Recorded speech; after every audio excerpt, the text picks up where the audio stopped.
আসসালামু আলাইকুম। আশা করি সকলেই ভালো আছেন। প্রিয় চাকরি প্রত্যাশী ভাই ও বোনেরা, বাংলাদেশ পল্লী উন্নয়ন বোর্ডের নিয়োগ সার্কুলার প্রকাশ করা হয়েছে। এটা একটা সরকারি নিয়োগ সার্কুলার যেখানে বেশ কিছু পদসংখ্যা রয়েছে দেখতেই পারতেছেন। এখানে কিন্তু মাঠ সংগঠক পদে ৮৫টি পদ রয়েছে। এছাড়াও এখানে নিম্নমান সহকারীতে ৭টি, গাড়ি চালক ২টি, অফিস সহায়কে কিন্তু ১০টি পদ রয়েছে। এছাড়াও এখানে হিসাব সহকারী বেশ কিছু পদসংখ্যা রয়েছে। আপনারা এই সার্কুলারটা দেখতে পারেন। এটা কিন্তু বর্তমানে আবেদনটা চলমান রয়েছে। এখানে বাংলাদেশের সকল জেলার প্রার্থীরা আবেদন করতে পারবেন। ছেলে মেয়ে উভয়ে কিন্তু এই নিয়োগ সার্কুলারে আবেদন করতে পারবেন। তো এই নিয়োগ সার্কুলারে যত ধরনের ইনফরমেশন রয়েছে, পদের নাম, পদের সংখ্যা, বেতন স্কেল, শিক্ষাগত যোগ্যতা, কিভাবে আবেদন করবেন, আবেদন করার প্রসেসটা সম্পর্কে আমি আপনাদেরকে বলে দেবো এই ভিডিওর মাধ্যমে। তো সম্পূর্ণ ভিডিওটা ধৈর্য সহকারে আপনাদেরকে শেষ পর্যন্ত দেখতে হবে, তাহলে আপনি সকল তথ্য জানতে পারবেন। আরেকটা বিষয় হচ্ছে, আপনারা যারা আমাদের এই চ্যানেলের ভিডিওটা নতুন দেখতেছেন বা আপনি আমাদের এখানে নতুন, অবশ্যই চ্যানেলটিতে সাবস্ক্রাইব করে রাখবেন। আমরা কিন্তু বাংলাদেশের সরকারি সকল নিয়োগ সার্কুলারগুলো এই চ্যানেলে আপলোড দিয়ে থাকি। এছাড়াও যারা ফেসবুকে দেখতেছেন, অবশ্যই পেজটি ফলো দিয়ে রাখবেন। ফেসবুকেও কিন্তু আমরা আপলোড দিয়ে থাকি। তো আপনি তখন নিয়োগ সার্কুলারগুলো আমরা দেওয়া মাত্রই আপনি সঙ্গে সঙ্গে জানতে পারবেন আমাদের মাধ্যমেই সবার আগে।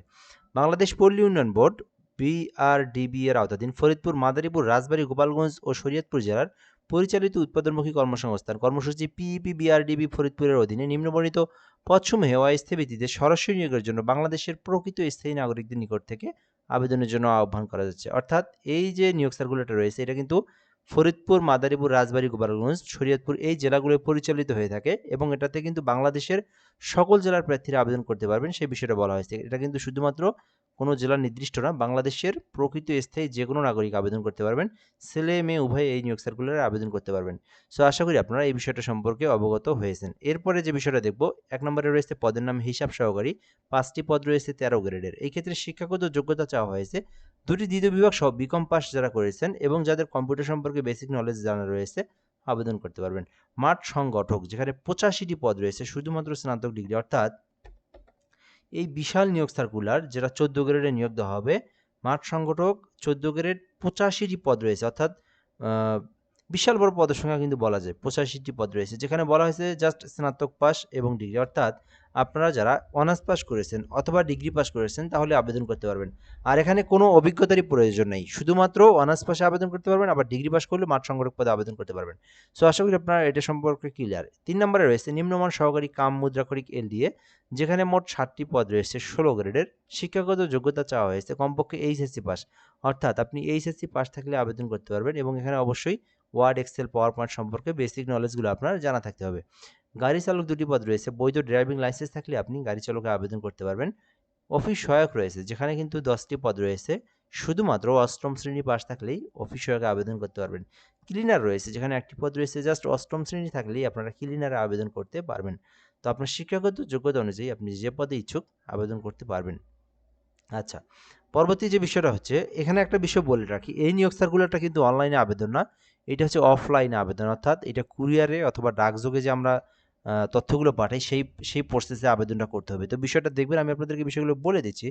তো এখানে আপনাকে একটা জীবন বৃত্তান্ত সাজাতে হবে, অর্থাৎ আপনার একটা বায়োডাটাকে যেটাকে বলে, যেখানে বলা হয়েছে যে আগ্রহী প্রার্থীদেরকে আবেদনপত্র যেটাকে বলে, এই আবেদনপত্র লিখতে হবে, যেখানে প্রথমে প্রার্থীর নাম, পিতামাতার নাম, তারপরে আপনার জাতীয় পরিচয়পত্র নম্বর, স্থায়ী ঠিকানার ফুল ইনফরমেশনটা, বর্তমান ঠিকানার ফুল ইনফরমেশনটা, জন্ম তারিখ, জাতীয়তা, বয়স যেটা সেটা আপনারা বের করবেন। শিক্ষাগত যোগ্যতা, অভিজ্ঞতা যদি থাকে দেন দিবেন, না থাকলে নাই।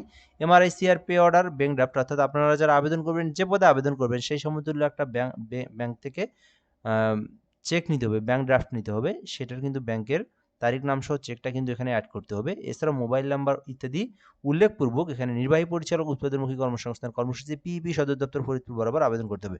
বিষয়টা আমি একটু আপনাদেরকে ক্লিয়ার করে দিই, তাহলে ভালো করে বুঝবেন। এটা কিন্তু অনলাইনে আবেদন না।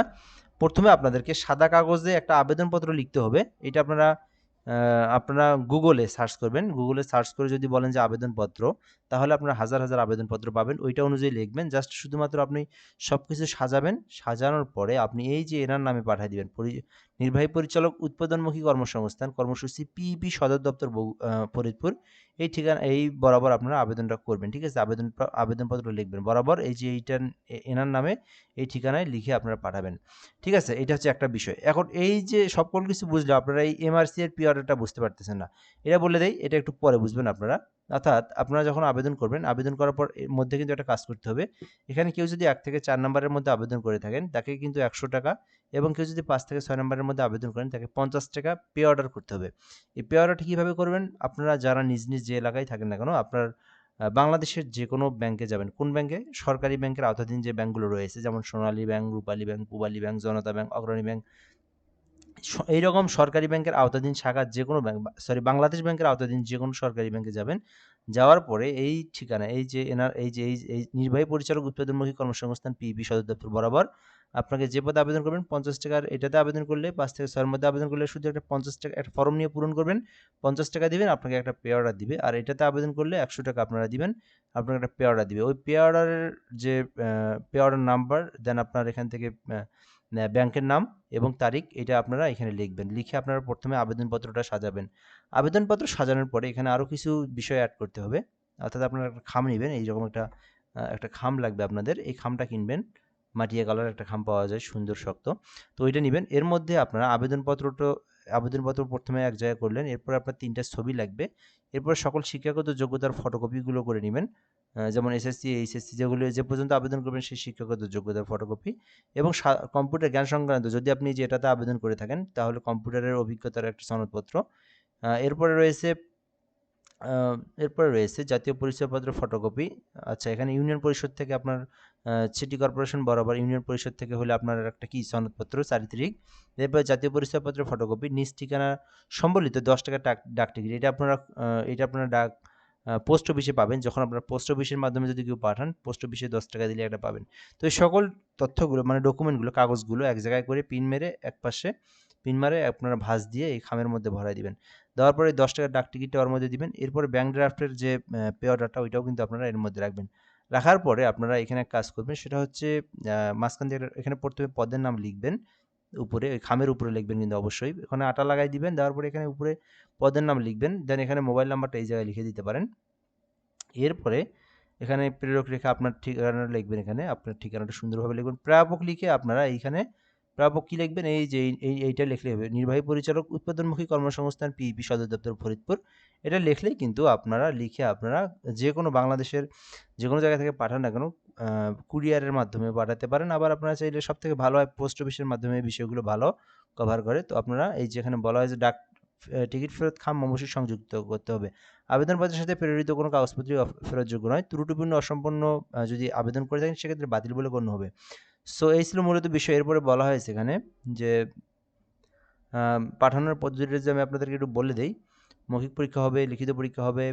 আচ্ছা, এই যে এখানে দেওয়া আছে নির্বাহী পরিচালক উৎপাদনমুখী কর্মসংস্থান বিপি এই যে এলজিডি ভবন ৩য় তলা জেলা পরিষদ। এই যে ঠিকানাটা লিখবেন, প্রাপক এই ঠিকানা লিখবেন। নির্বাহী পরিচালক উৎপাদনমুখী কর্মসংস্থান কর্মসূচি পিপি বিআরডিবি এলজিডি ভবন ৩য় তলা জেলা পরিষদ চত্বর, কমলাপুর, ফরিদপুর। এই বরাবর আপনারা পাঠায় দিবেন।